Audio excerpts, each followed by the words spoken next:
दर्शकहरू नमस्कार। एबिसी वाचमा यहाँहरूलाई हार्दिक स्वागत छ। म अनन्त अनुराग। सरकारले कोरोना संक्रमितहरूको निशुल्क उपचार नगर्ने निर्णयको चौतर्फी रूपमा विरोध भइरहेको छ। सत्तारूढ दलकै वरिष्ठ नेताहरूले यो निर्णयको विरोध गरिरहेका छन् र यो निर्णय फिर्ता लिन माग गरिरहेका छन्। आज मात्रै नेकपाका नेता पूर्व प्रधानमन्त्री माधव कुमार नेपालले औपचारिक रूपमै विज्ञप्ति निकालेर सरकारको यो निर्णयको विरोध गर्नुभएको छ। यता राष्ट्रिय मानव अधिकार आयोगले सरकार आम जनताको स्वास्थ्य उपचार गर्दिन भन्न नपाइने बताएका छन्। चौतर्फी रूपमा यो निर्णयको विरोध भइरहँदा नेकपाका कतिपय नेताहरूले यसलाई अझै पनि तर्क वितर्क र विभिन्न किन्तु परन्तु लगाएर जस्टिफाई गर्ने कोसिस गरिरहेका छन्।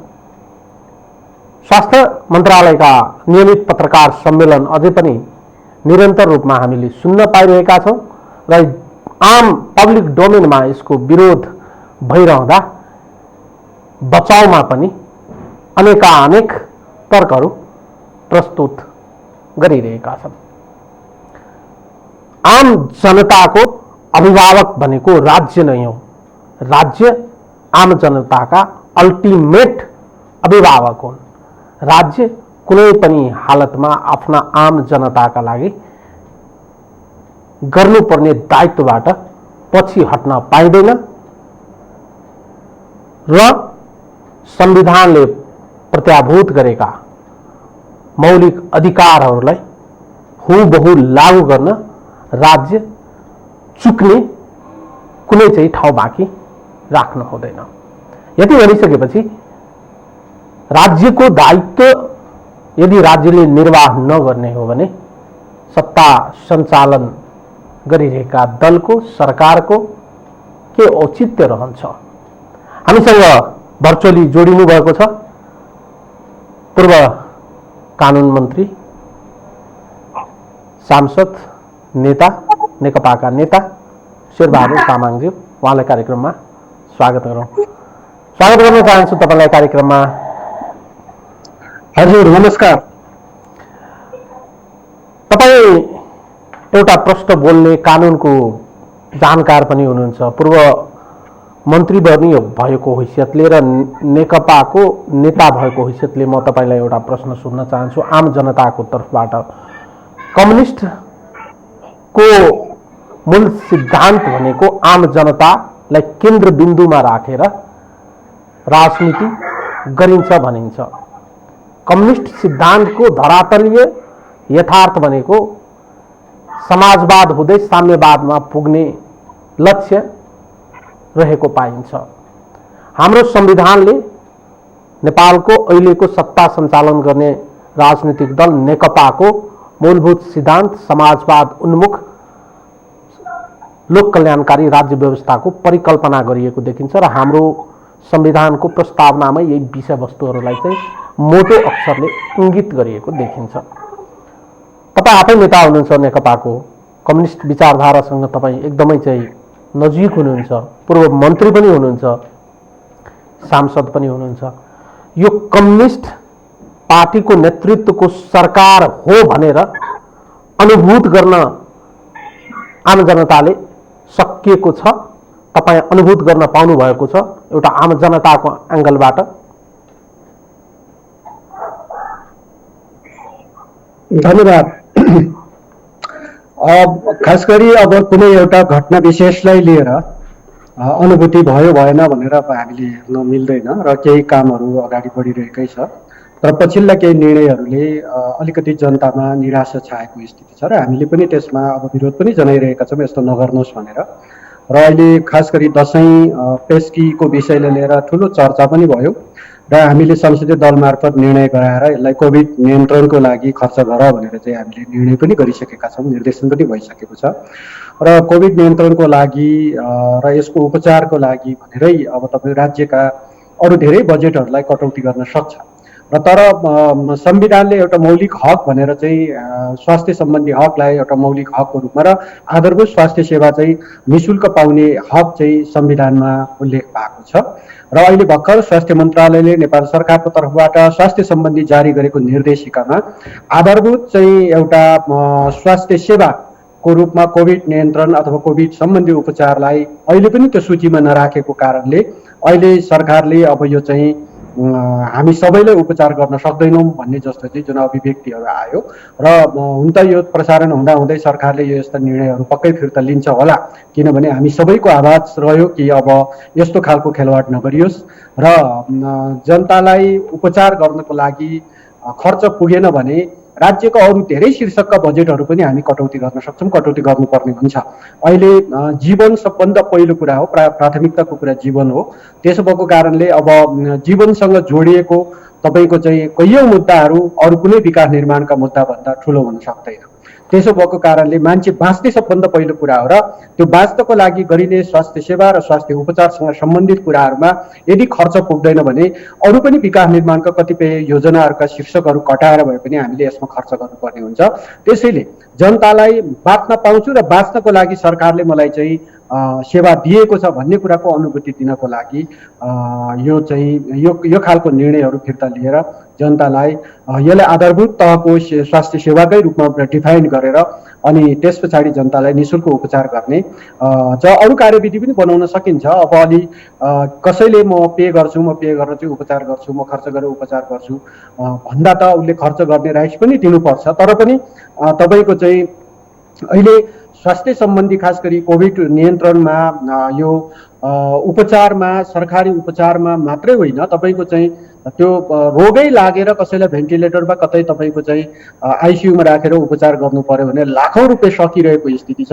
यद्यपि तपाईँको चाहिँ आधारभूत एकदमै चाहिँ गरिब निमुखा जनताले यो पे गर्नै सक्दैन र उसको बाँच्न पाउने अधिकारलाई सरकारले सुनिश्चित गर्नुपर्ने हुन्छ। तपाईँले बताए जस्तो तपाईँ कानुनको तपाईँ नलेज राख्नुहुन्छ, म यस अर्थमा सोध्दैछु हाम्रो देशमा अहिले जारी रहेको संविधानको धारा उपधारा लेख्ने मौलिक अधिकारको हक त्यहाँ सुरक्षित गर्ने प्रत्याभूति गर्ने संविधानमा त हस्ताक्षर गर्ने तपाईँहरू नै हुनुहुन्छ, अहिलेका सत्ता सञ्चालक दलकै नेताहरू हुनुहुन्छ। संविधान ल्याउने बेलामा अहिलेका प्रधानमन्त्रीज्यूको चाहिँ एकदमै ठुलो चाहिँ हात छ, भूमिका छ। आम जनताले तपाईहरूले आम जनताका लागि हिजो जे कुरा संविधानमा लेख्नुभयो त्यसको विरुद्धमा त्यसलाई मान्य नहुने गरी त्यसलाई नजरअन्दाज गरेर कुनै पनि निर्णय गर्दा चाहिँ हेक्का राख्नु पर्दैन, न्यूनतम कुरा हेक्का राख्नु पर्दैन। एउटा सरकार भनेको खेलाची गर्ने ठाउँ त पक्कै पनि होइन।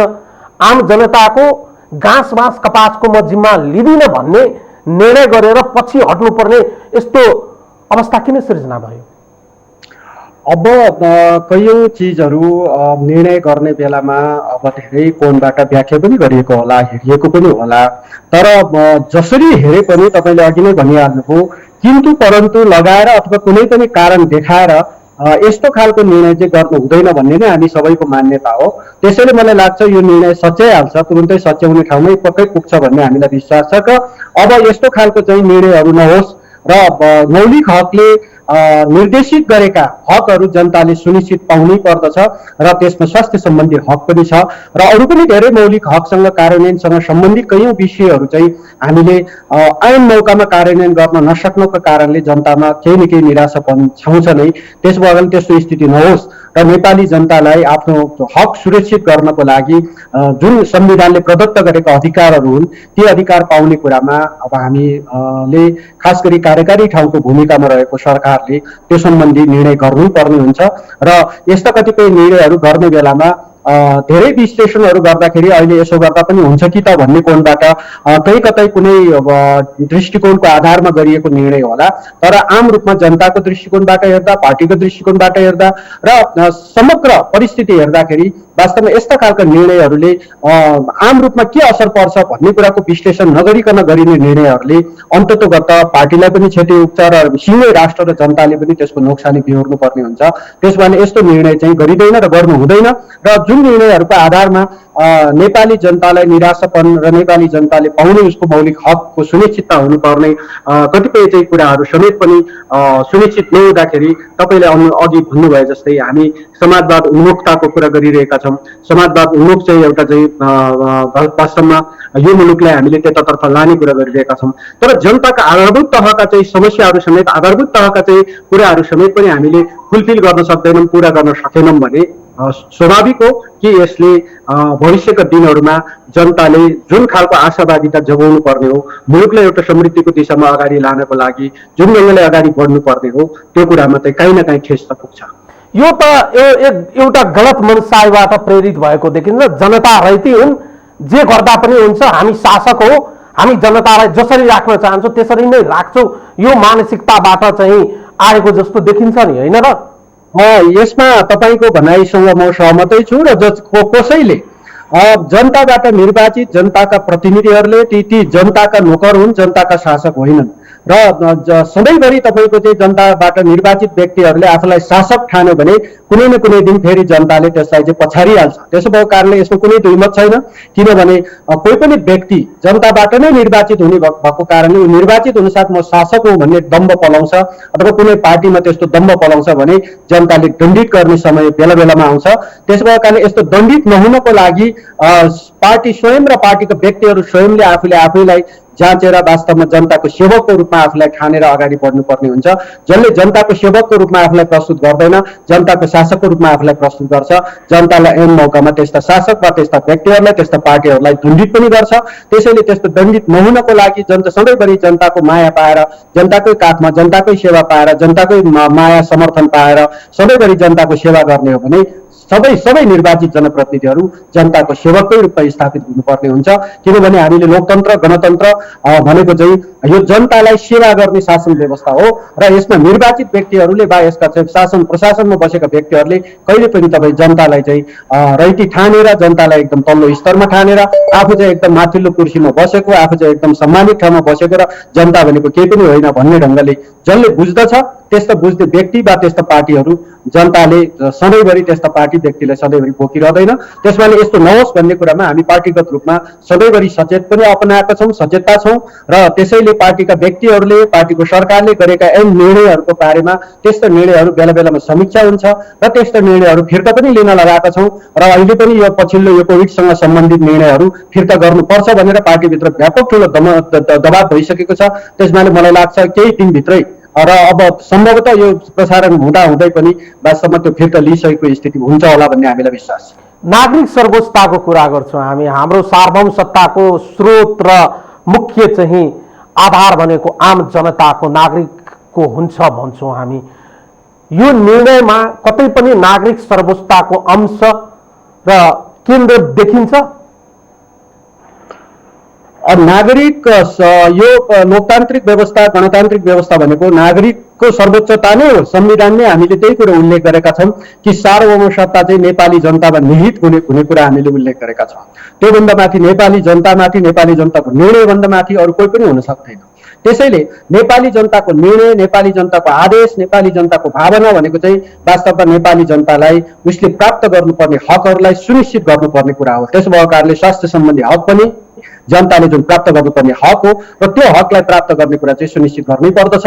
तर जहाँसम्म अलिकति कतिपय कुरा के हुन्छ भने अलिअलि भएकै मान्छेहरू पनि निःशुल्क पाएसम्म मैले पनि निःशुल्क पाउनु पर्दछ भन्ने जस्तो कुरा हुँदो रहेछ।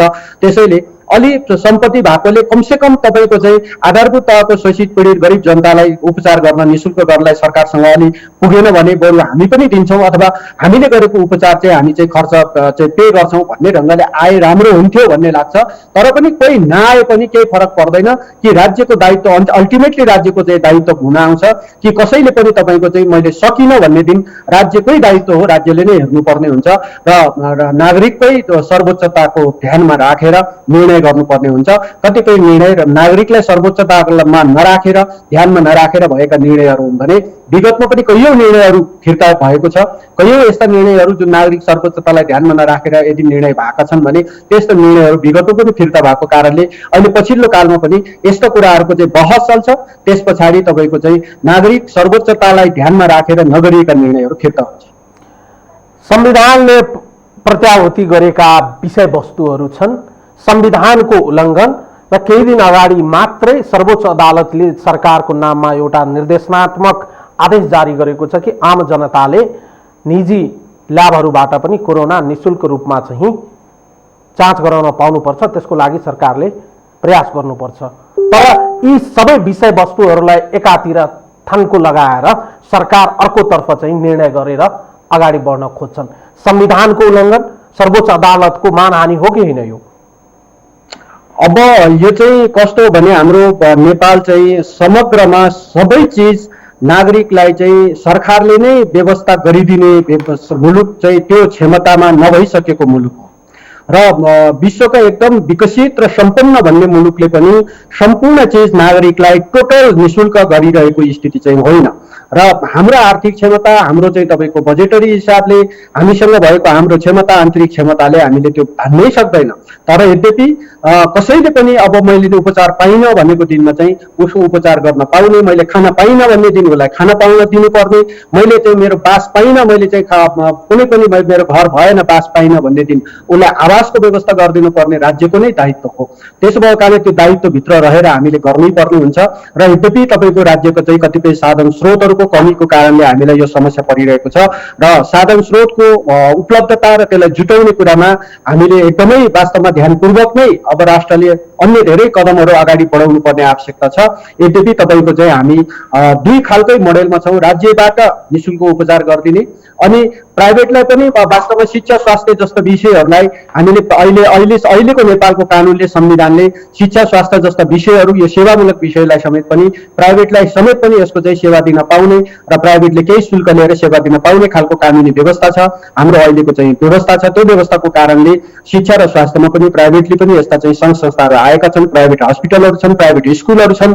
त्यस भएको कारणले यो कारणले पनि अब अलिक प्राइभेट चाहिँ फर्महरूमा, प्राइभेट चाहिँ क्लिनिकहरूमा तपाईँको चाहिँ अलिकति शुल्क चाहिँ कम होस् भनेर सरकारले कमसे कम अब कुनै बेला 2200 भनेर तोकिएको स्थिति थियो, त्योभन्दा पनि अझ तल घटिरहेको स्थिति छ। तर पनि प्राइभेटहरूले चाहिँ 4000 भन्दा बढी चाहिँ त्यो एउटा कोभिड परीक्षणको चाहिँ 4000 भन्दा बढी शुल्क लिइरहेको जस्तो कुरालाई नियमन गर्न नसक्ने, सरकारले कन्ट्रोल गर्न नसक्ने, एउटा आफूले तोकिदिएको रेट पनि तपाईँको चाहिँ प्राइभेटलाई चाहिँ कन्ट्रोल पूर्वक चलाउन नसक्ने खालको परिस्थिति चाहिँ बनेको छ र यस्तो कुरामा सरकार अलिक कडा ढङ्गले आउनु जरुरी छ र सकेसम्म तपाईँको चाहिँ हो सर्वोच्चले आदेश गरे अनुसार राज्यले सम्पूर्ण रूपमा सबैको निशुल्क गर्न पाउँदा राम्रो र निशुल्क रूपमा चाहिँ त्यसको चाहिँ परीक्षण गर्न पाउँदा राम्रो। तर राज्यको कतिपय साधन स्रोतको कारणले त्यस्तो गर्न नसक्ने परिस्थिति बनेको कारणले प्राइभेटलाई पनि वास्तवमा अब केही शुल्क लिएर त्यस्तो परीक्षण गर्न सक्ने स्थितिको चाहिँ अहिले कानुनी व्यवस्था गरेको कारणले यस्तो स्थिति बन्यो। तर यद्यपि राज्यको साधन र स्रोत उपयुक्त र त्यसको चाहिँ पर्याप्तता हुँदाखेरि यो सम्पूर्ण रूपमा जनतालाई निशुल्क गर्न पाउँदा झन् राम्रो हुन्छ भन्ने हामीलाई विश्वास छ। राज्यले आफ्नो जनताको घाँस बाँस कपास शिक्षा स्वास्थ्य रोजगारको जिम्मा नलिने हो भने यो सरकारको के औचित्य रहन्छ? अब सबै घाँस बाँस कपासको जिम्मेवारी मैले अघि नै भने मौलिक हकले चाहिँ हामीलाई सुनिश्चित गरेको हो र कुनै पनि व्यक्ति, मैले भने नेपाली नागरिक जोसुकै पनि मैले घाँस पाइनँ, मैले बाँस पाइनँ, मैले कपास पाइनँ भन्ने दिन त्यो राज्यले गर्नै पर्दछ। तर यहाँ हाम्रो चाहिँ के हो भने जोसँग छ हुनेले चाहिँ पे गरेरै गर्दा राम्रो हुन्छ भन्ने केही न केही राज्यको नीति त हुन्छ नै। त्यसो भएको कारणले नहुनेलाई राज्यले गर्नु पर्दछ, तर हुनेलाई पनि त्यही नहुनेको नामबाट नहुनेलाई गर्न खोज्दाखेरि हुनेले समेत पनि मैले पनि निशुल्क पाउनु पर्दछ भन्ने हाम्रो एउटा गलत खालको प्रवृत्ति छ। जोसँग छ हुनेले पनि तपाईँको चाहिँ आफूले पे गरेर गर्ने खालको स्थिति हुँदा हुँदै पनि उसले पनि राज्यले पाउनुपर्छ, राज्यले दिनुपर्छ, मलाई पनि राज्यले निशुल्क गर्नुपर्छ भनेर अलिक ठुल्ठुलो स्वरमा कराउने खालको प्रवृत्ति चाहिँ हाम्रो बनेको छ। त्यसैले आम नागरिक जो चाहिँ नहुने छ उसले सक्दैन, नसक्नेलाई म अघि भने घाँस बाँस कपासको ग्यारेन्टी र घाँस बाँस कपास मैले पाइनँ भन्ने दिन राज्यले उपलब्ध गराउनै पर्ने हुन्छ।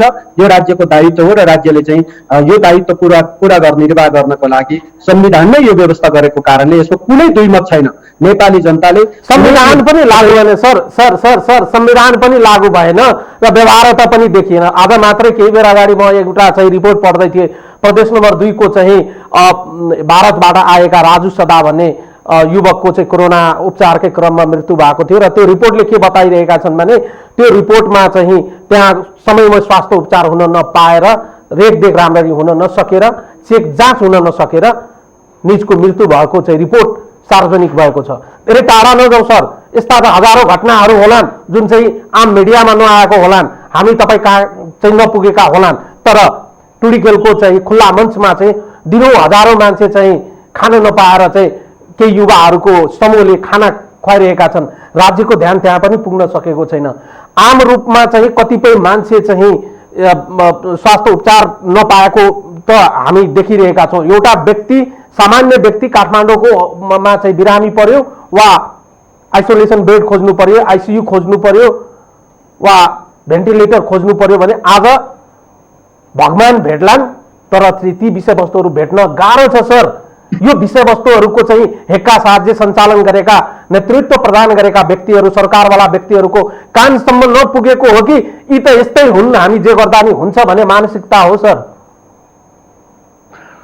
एकदमै हो, किनभने अहिले तपाईँले अघि जुन तथ्याङ्क दिइराख्नु भएको छ कि मलाई पनि परेको छ, खास गरी अब जो साँच्चै कोभिडको चाहिँ संक्रमण भएर उसलाई आइसियु वा उसलाई भेन्टिलेटर चाहियो भने उपलब्धता छैन।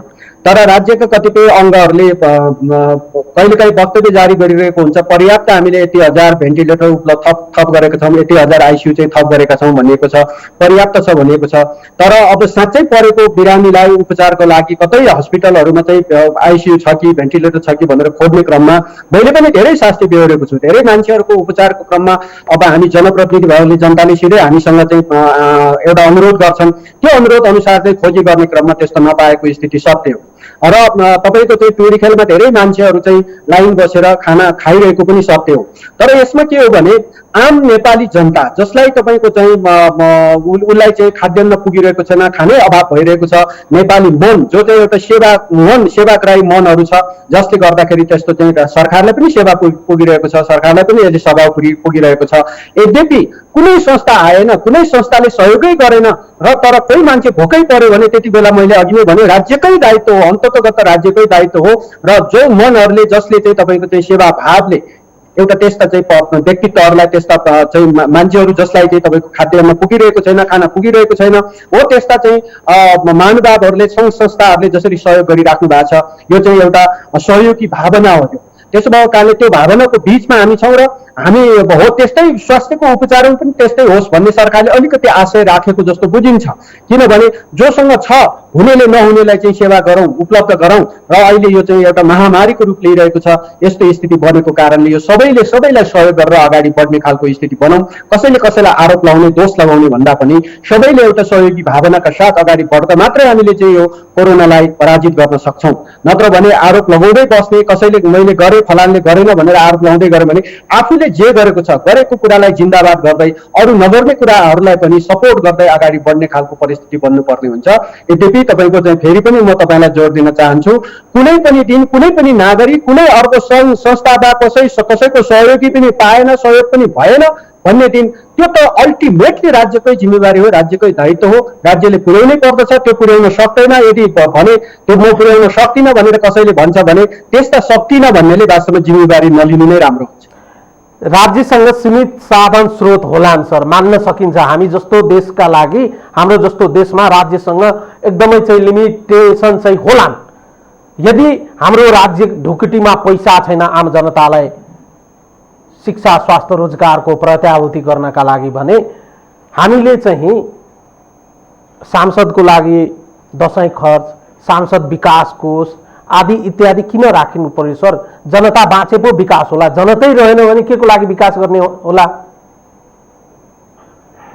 हो, एकदमै तपाईँ लगायत सम्पूर्ण नेपाली जनताको भावना यही हो कि खास गरी अब यसको कुनै सांसदहरूलाई मुछेर कुनै सांसदले चाहिँ एकदम आफू जान्ने भएर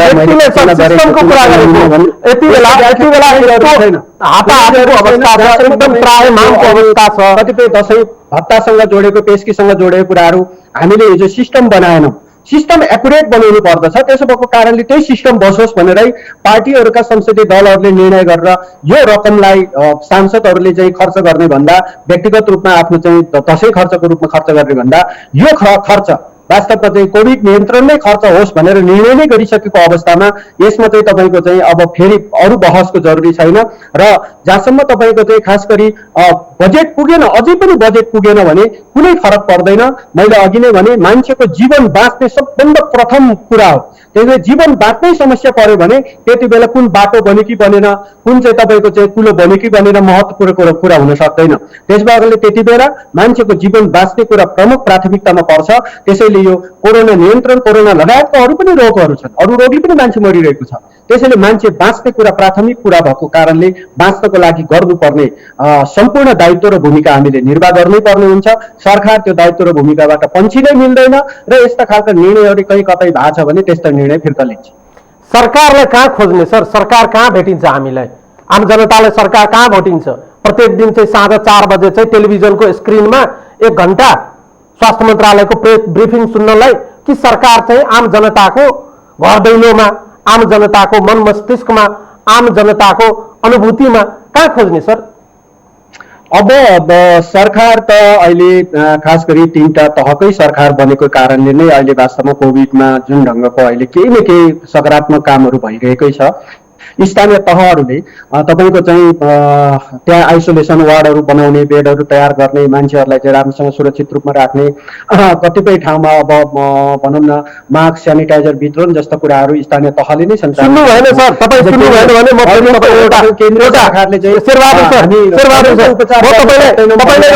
एउटा चाहिँ इक्जाम्पल दिन चाहन्छु, एउटा इक्जाम्पल दिन चाहन्छु। विराटनगरबाट यो समाचार प्राप्त भएको थियो हिजो मात्रै। यो घटनाहरू चाहिँ जब चाहिँ अस्पतालहरूमा चाहिँ अब चाहिँ आम जनताको लागि चाहिँ निशुल्क रहेन, आम जनताले उपचारको लागि चाहिँ पहिला नै एडभान्स डिपोजिट गर्नुपर्छ भन्ने चाहिँ प्रसङ्गहरू बाहिर आयो र आम हस्पिटलमा भर्ना भएका सङ्क्रमितहरूका परिवारहरूलाई यी कुराहरू बताइयो।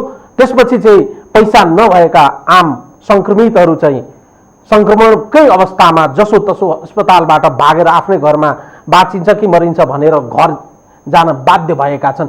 यस्तो यस्तो यस्तो गम्भीर विषय, यस्तो चाहिँ मानवीय संवेदनासँग जोडिएको विषय, यस्तो चाहिँ अहिलेको चाहिँ संक्रामकको अवस्था सृजना भएको अवस्थामा यस्तो हठात रूपमा सिधै मान्छेलाई चाहिँ ठहरै पार्ने खालको निर्णयहरू गर्दा त न्यूनतम मूल्य मान्यता र मानवताका विषयवस्तुहरू त हेक्का पुर्याउनु पर्छ नि होला नि सर? हो, एकदमै हो। खास गरी प्रतिनिधिमूलक त्यस्ता घटनाहरू पनि होला। हामी कुनै हस्पिटलमा उपचार गर्न जाँदाखेरि, भर्ना हुँदा जाँदाखेरि त्यहाँ बेड नभएर छटपटिरहेको अवस्था पनि होला। किनभने हामीले पनि आम रूपमा हामी जनताले पनि वास्तवमा यो कोभिडलाई ख्यालको रूपमा लिनु हुँदैन थियो। विगतमा हामी जति बेला सरकारले लकडाउन गरिरहेको थियो त्यति बेला कसरी लकडाउन खुल्छ र लकडाउनलाई उल्लङ्घन गर्दै बाहिर हिँड्ने। अहिले पनि काठमाडौँ एउटा कोरोनाको जन्जाल, एउटा जङ्गल जस्तो रूपमा परिणत भइसकेको छ। तर पनि हामी नागरिकहरूलाई हामीले सचेतनता छैन। हामीले कुनै तपाईँको चाहिँ हरेक चाहिँ तपाईँको मोबाइलको ट्युनमा चाहिँ अब त्यो ट्युनिङ चाहिँ आइरहेको बजिरहेको छ। हामी चाहिँ भौतिक दूरीको कुरा गरिरहेका छौँ, हामी कहीँ दूरीको पालना गरिरहेका छैनौँ। कहीँ पसलमा हामीले चाहिँ त्यस्तो खालको चाहिँ हामी आफैले गरिरहेका छैनौँ र हामी आफै तपाईँको चाहिँ कोरोना बोक्दै हिँडिरहेका छौँ, कोरोना सार्दै हिँडिरहेका छौँ। अनि त्यस पछाडि तपाईँ यति धेरै व्यापक कोरोना फैलिसकेको छ कि अब हस्पिटलहरूले धान्ने स्थिति छैन। हो, तर सरकारले चाहिँ त्यो हस्पिटलहरूमा तब धान्दैन जब कोरोना व्यापक रूपमा फैलिसक्यो भने पछाडि त्यस्ता खालको कुरा चाहिँ पर्याप्त सुविधाहरू, पर्याप्त भेन्टिलेटरहरू, पर्याप्त तपाईँ आइसियु वार्डहरू, त्यस्तो वार्डको चाहिँ व्यवस्था गर्नको लागि हरेक हस्पिटलहरूलाई त्यो ढङ्गले चाहिँ म्यानेज गर्नको लागि सरकारले अरू कुन तहको, मैले अघि नै भने जुनसुकै खालको चाहिँ बजेट काटेर भए पनि त्यो ठाउँमा चाहिँ खर्च गर्नको लागि हामीले छुट दिन्छौँ नै। पार्लियामेन्टमा यदि त्यो विषय आयो भने हामीले हात उठेर समर्थन नै गर्छौँ। त्यसो भएको कारणले यस्तो स्थिति त पटक्कै हुन दिनु हुँदैन। त्यसैले सरकार सञ्चालनमा अथवा कार्यकारी भूमिकामा रहेका साथीहरूले मूलतः तपाईँको यस्तो यो गम्भीरतालाई ध्यानमा राखेर निर्णयहरू गर्नुपर्ने हुन्छ। निर्णयहरू गर्दाखेरि जनतालाई ध्यानमा नराखिकन अब सक्नेले गर्नुपर्दछ भन्ने जस्तो अलिक ठाडो जवाब दिएर जाने खालको स्थिति झन् भयावह बन्छ। र आम नागरिकलाई पनि म दसैँको चाडमा भन्न चाहन्छु, हामी दसैँ चाड मनाउन गइरहेका छौँ। अब चाडबाडहरूको बेला छ। हामीले अब अस्ति भर्खर पनि अब त्यो नदी किनारमा पोहोर परार एकदम झकी झकालको साथ जुन छठ पर्व मनाइन्थ्यो, अब छठ पर्व यसपटक कसरी मान्छ होला भने हामी छलफल गरिरहेका थियौँ। तर पनि तपाईँको चाहिँ यो कुरामा कोभिडलाई, यो कोरोनालाई ख्याल नठानिकन आम नागरिकले पनि आफूलाई त्यो त्यत्तिकै जिम्मेवारी बोधका साथ लिनुपर्ने हुन्छ। यदि त्यो जिम्मेवारी बोध नलिएर यदि कोरोना साँच्चै संक्रमित हो र संक्रमित भएर तपाईँलाई चाहिँ एकदमै त्यो निमोनियाले ग्रस्त हुन थाल्यो भने हस्पिटलहरूमा बेड नपाउन सक्ने सम्भावना छ। त्यो सम्भावनालाई ध्यानमा राखेर हामी आफै सुरक्षित हुने स्थिति बन्नु पर्नेछ र सुरक्षित हुन सकेन भने यो अल्टिमेट जिम्मेवारी सरकारको हो र सरकारले पूरा गर्छ भन्ने कुरामा हामीलाई विश्वास छ। जनताका लागि सरकार यदि चाहिँ अभिभावकको भूमिका निर्वाह गर्न सक्दैन भने जनताले पनि राज्यप्रतिको दायित्व म पुरा गर्दिन भन्यो भने चाहिँ कस्तो अवस्था सिर्जना होला? त्यतातिर कसैको ध्यान गएको देखिन्छ? एकदम यो स्थिति त बन्छ नै, किनभने जुन सरकारको नेतृत्व गरेको पार्टी वा सरकारको नेतृत्व गर्ने व्यक्तित्वहरूले जनताप्रतिको दायित्व र भूमिका निर्वाह गर्न सक्दैन भने तपाईँको चाहिँ फेरि ती जनताले चाहिँ तिनैलाई फेरि तपाईँहरू नै हो हाम्रो मालिक, तपाईँहरू नै हाम्रो सरकार, तपाईँहरू नै फेरि चाहिँ तपाईँहरूले चाहिँ चलाउनुहोस् भनेर फेरि जनताले पटक पटक स्वीकार गर्दैनन्। त्यसैले यो कुरा हेक्का छ, यो कुरा बुझ्नु पर्दछ। यो कुरा बुझेरै सरकार सत्ता सञ्चालकहरूले त्यही कुरा बुझ्नु पर्दछ र सत्तामा आफू चाहिँ एकदम सत्ताधारी भएको होइन, आफू सेवकधारी भएको रूपमा चाहिँ आफूलाई प्रस्तुत गर्नै पर्ने हुन्छ।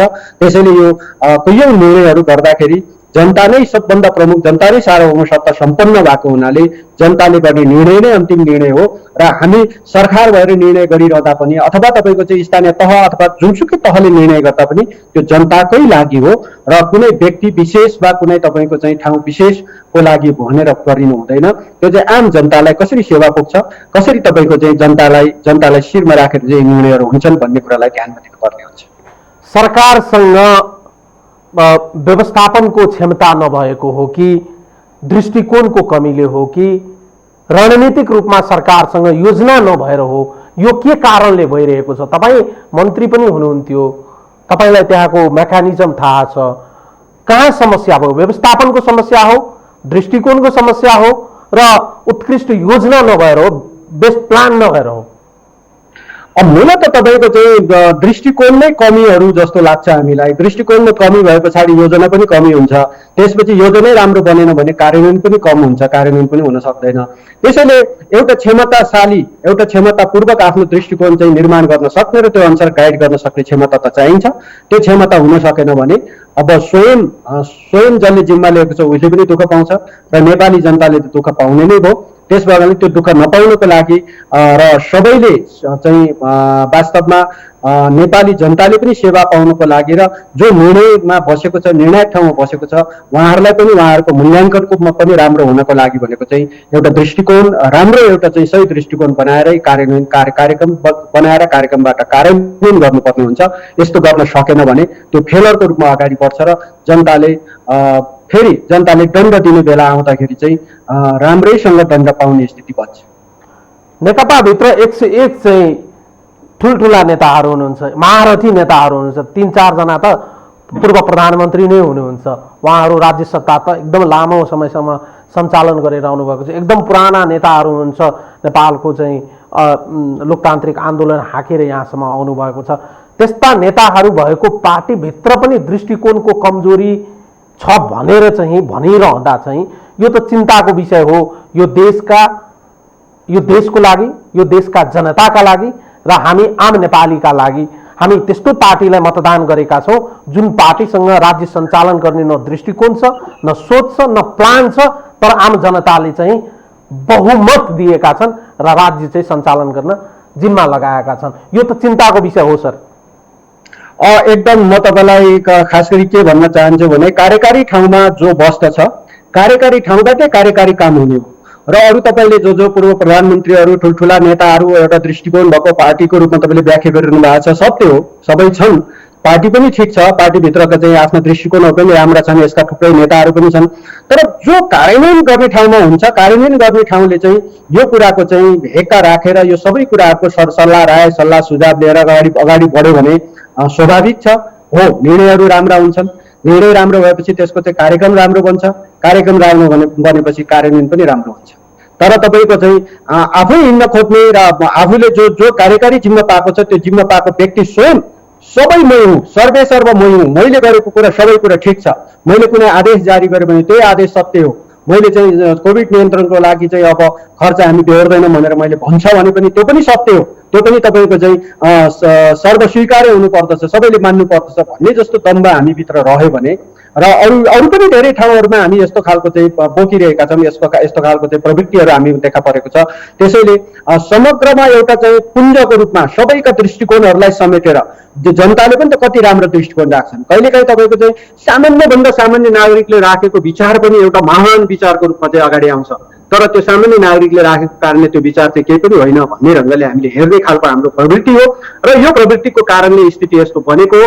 त्यसैले यस्तो स्थिति नबनोस् भन्नको लागि आम रूपमा सबैबाट चाहिँ राय सल्लाह सुझावहरू लिएर एउटा चाहिँ उचित दृष्टिकोण बनाएर अगाडि जानु पर्दछ र त्यसो गऱ्यौँ भने मात्रै कार्यक्रम राम्रो बन्छ र कार्यक्रम राम्रो बन्यो भने कार्यान्वयन राम्रो हुन्छ र कार्यान्वयन राम्रो गर्नको लागि त्यसको कार्यान्वयनका टुल्सहरू कहीँ कतै भत्किएको छ, कहीँ कतै जुइनो खुस्केको छ, नट बोल्टहरू खुस्किएको छ भने त्यो कस्नै पर्ने हुन्छ र हाम्रो नेपाली चाहिँ खास गरी हाम्रो प्रशासन यन्त्रभित्रका हाम्रा कैयौँ त तपाईँको चाहिँ त्यस्ता कार्यान्वयन निकायहरू अहिले फितलो छ।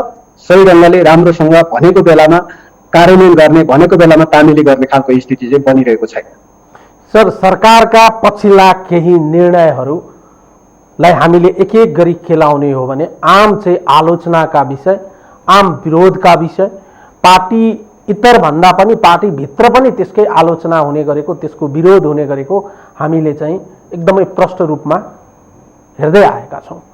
कतिपय निर्णयहरू यस्ता निर्णयहरू थिए जुन निर्णयहरूबाट सरकार चाहिँ आम जनताको सडकको आवाजको भरमा फिर्ता लिनुपर्ने अवस्था सिर्जना भयो।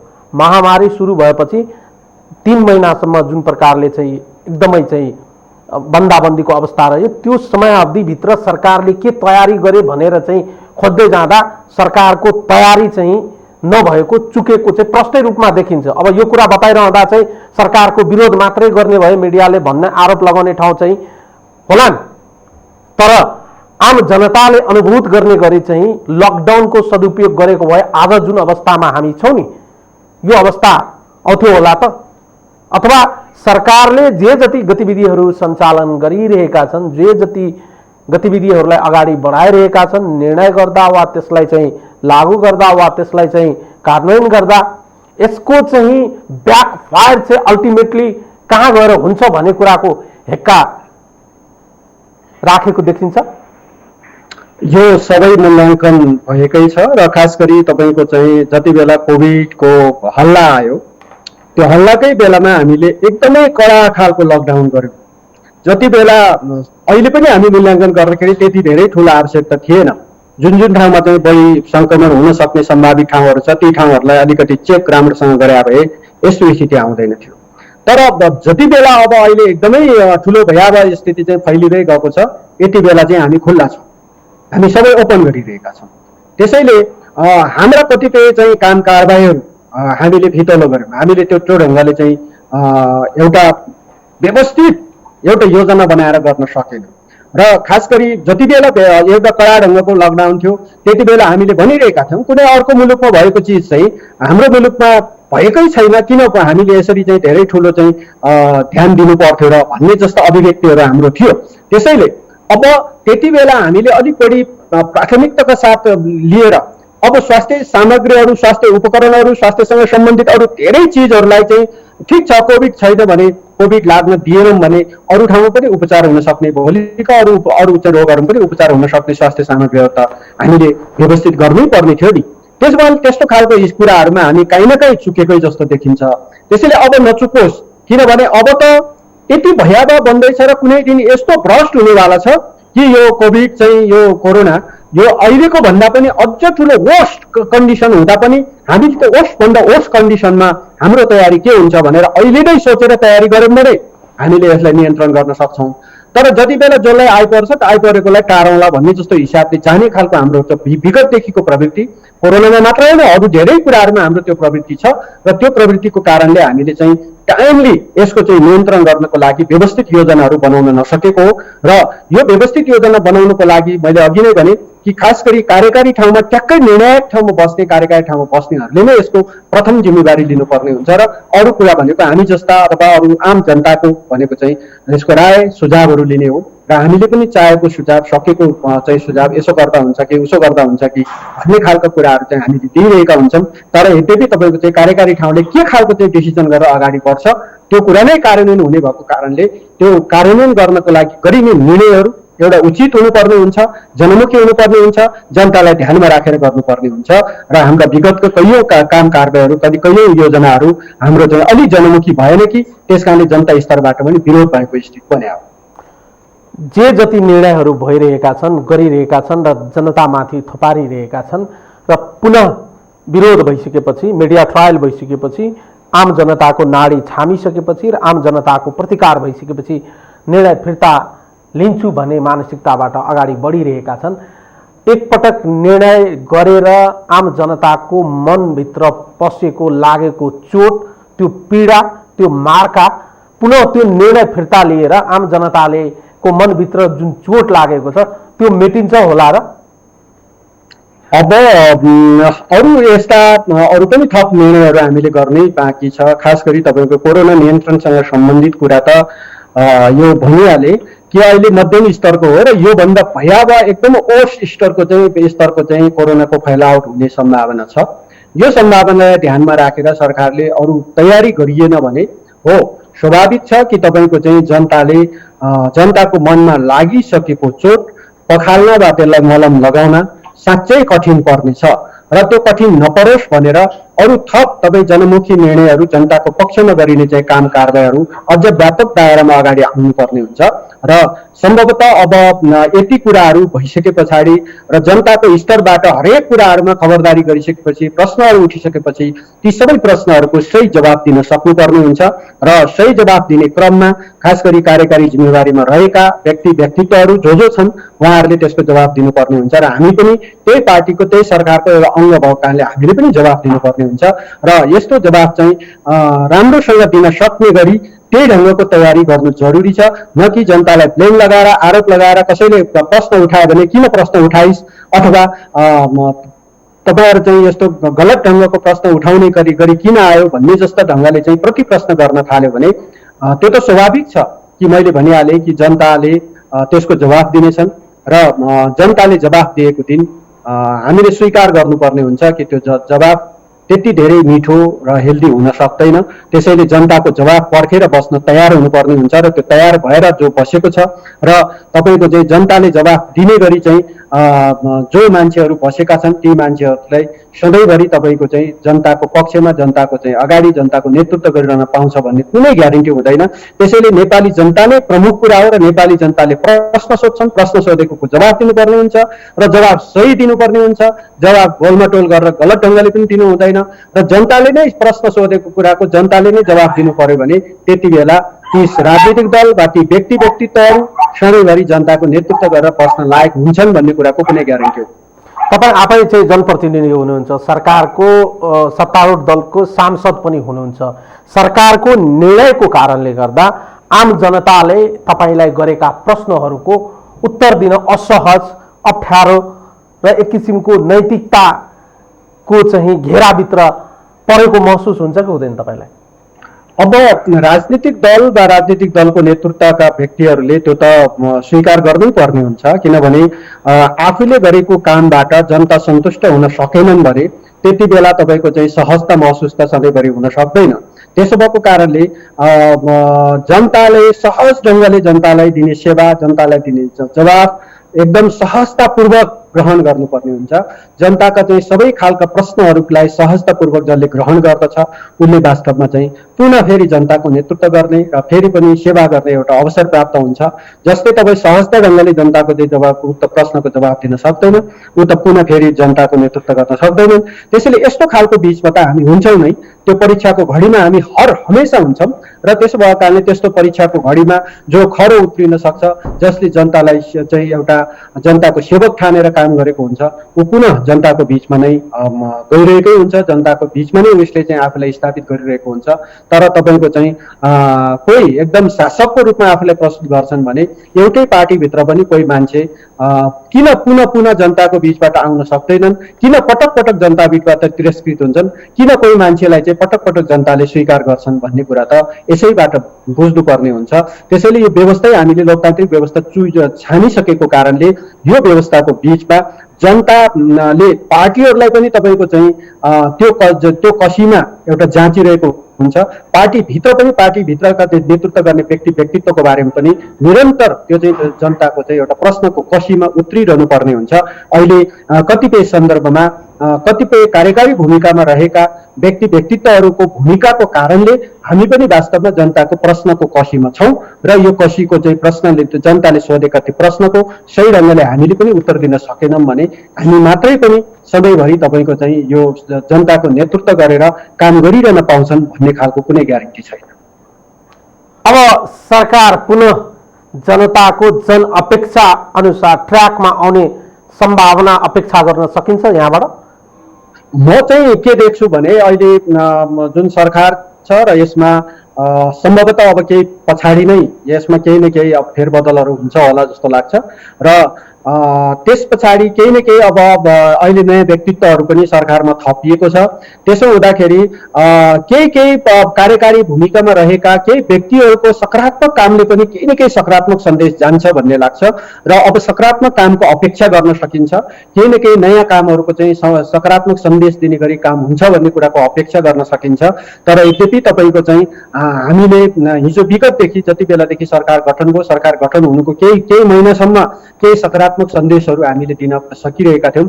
तर पछिल्ला केही घटनाहरू खास गरी तपाईँको कोभिडको सुरुवात भइसके पछाडिका कतिपय कुराहरूमा हामीले जनतालाई चाहे जस्तो सेवा दिन सकिरहेका छैनौँ। त्यसैले अब यो कुरामा अलि आत्मसमीक्षा गरेर सरकारमा बसेका पार्टीले एउटा समीक्षा गरेर अब सरकारलाई कसरी अगाडि बढाउने र जनतालाई एउटा सेवा दिने ढङ्गले कसरी चाहिँ आफ्नो कार्यक्रमहरू, आफ्ना काम कारबाहीहरू, आफ्ना भूमिकाहरू निर्वाह गर्ने भन्ने कुरामा पुनः एकदम गम्भीर समीक्षाको जरुरी छ। त्यो समीक्षा गरेर त्यो ढङ्गका निर्णयहरू गरेर अगाडि बढ्दाखेरि फेरि पनि सकारात्मक सन्देश दिन सकिने ठाउँहरू प्रशस्त छ। हस् त, समय र संवादको लागि धन्यवाद शेरबहादुर सर, हामीसँग भर्खर जोडिएर सरकारका विषयमा। 2077 को म यो एबिसी टेलिभिजन मार्फत सबै देश विदेशमा रहनुभएका नेपाली दाजुभाइ दिदीबहिनीहरू, आमा बुवाहरू र सम्पूर्ण एबिसी टेलिभिजन परिवारलाई पनि हार्दिक मङ्गलमय शुभकामना व्यक्त गर्दछु। धन्यवाद। हस् त, यहाँलाई पनि धेरै धेरै शुभकामना दसैँको उपलक्ष्यमा। दर्शकहरू, आजको लागि यो संवाद यति नै। सम्पूर्ण युनिट लगायत मलाई पनि बिदा दिनुहोस्। नमस्कार।